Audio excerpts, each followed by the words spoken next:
Welcome to another installment of the Fragments of Silicon reviews. Four reviews up this week. The first of which is a game called All You Can Eat. Not a very, specific title, I suppose. But it does get the point across. This game bills itself as an interactive comic, and I guess that's technically true. But it's also a point-and-click adventure game. Its mechanics are traditional point-and-click, and you do you grab the object, you use it to solve puzzles kind of deal. It's just, every action is framed in a comic panel. And that's about the biggest unique point about this game. This whole interactive comic thing. And I will say it is it is actually generating a comic book. When you complete your playthrough, every panel is recorded, and you can print that out to a PDF, and you can actually print that out as its own comic. It's not going to be a very compelling comic, but it fulfills the concept, which I suppose is the important point. Anyway, as far as what this comic is about, you are, how do I put this? You are a layabout that's been spending the last decade at an all-you-can-eat buffet place. You had a coupon that had some very weird rules that stated that $1.99 could buy all you could eat forever and a day, as long as you never left the buffet place. And yeah, that's what our hero has done. I think there was a joke about this in Dilbert way back. It wouldn't surprise me. Like, that's where Dilbert's father was. I'm like, I wasn't too into Dilbert, and I know. I just something I read it when I was little.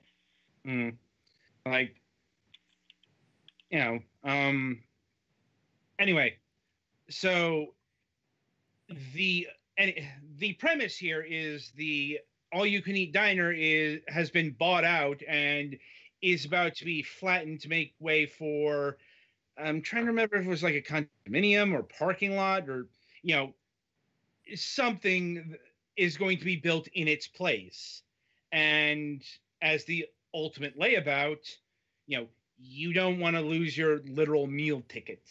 So you have to actually brave the world and go stop the Mega Slime Corporation from, destroying your beloved buffet. Obviously it's not the most serious of premises. Mm-hmm. And yeah, in terms of like what comic this is, think like Dilbert's actually a good example. It's laid out like a newspaper comic. Mm-hmm. Like a weekday newspaper comic at that. It's got a 3-panel thing going on. And it's very, very simple characters, all black and white. Like if this were an actual comic, it probably wouldn't win any design awards. Let's put it that way. At least in the technical sense. It's obviously going for that kind of aesthetic, and it nails it. It's just, it was never an impressive aesthetic. If that makes any sense. Anyway, and yeah, like that's about the conceit of this game. It's not very long. Even the Steam page says it's going to take you about 30 minutes, maybe up to an hour. If you explore everything, it's just not a long endeavor. And subsequent playthroughs will be even speedier. In fact, there's like an achievement for finishing this game in a few minutes. So, yeah. In terms of music, there's no music in this game, and there's some sound effects, but even that's pretty sparse. Once again, it's going for newspaper comics, and how many of those had sound? And let me see here. Now, when you do complete the game, there is a new game plus option. What that unlocks is the commentary track. In the vein of other adventure games, this game does have commentary track. Admittedly, I didn't play that because honestly, I didn't really care to play this game again. Like, once was enough. This isn't really the kind of game that holds up to like.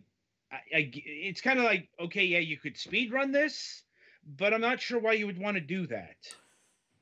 I guess the only reason I can see is have like a more coherent comic thing, basically, because you aren't like faffing about.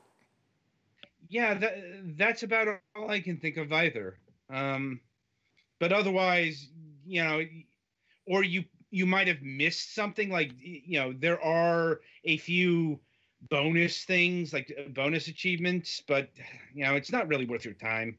Mm-hmm. And as far as pricing goes, this game clocks in at $1.99. $2 is fine for what you're getting here. And as far as where I would rate this overall, like average, maybe a slightly below average. Like, I like the concept. It's just like the actual content I wasn't impressed with. Like, I don't know, like the actual story wasn't comedic enough and wasn't serious enough. Like, just kind of middling. And I guess your mileage will vary in terms of how well you'll enjoy the story and so on and so forth. But as far as a interactive comic, yeah, it's fine enough. It's not going to waste too much of your time. So at the very least, experience it and be done with your day. And yeah, that's about it for All You Can Eat. So be sure to tune in after the break, and Petty Fan will be reviewing a game called Turmoil.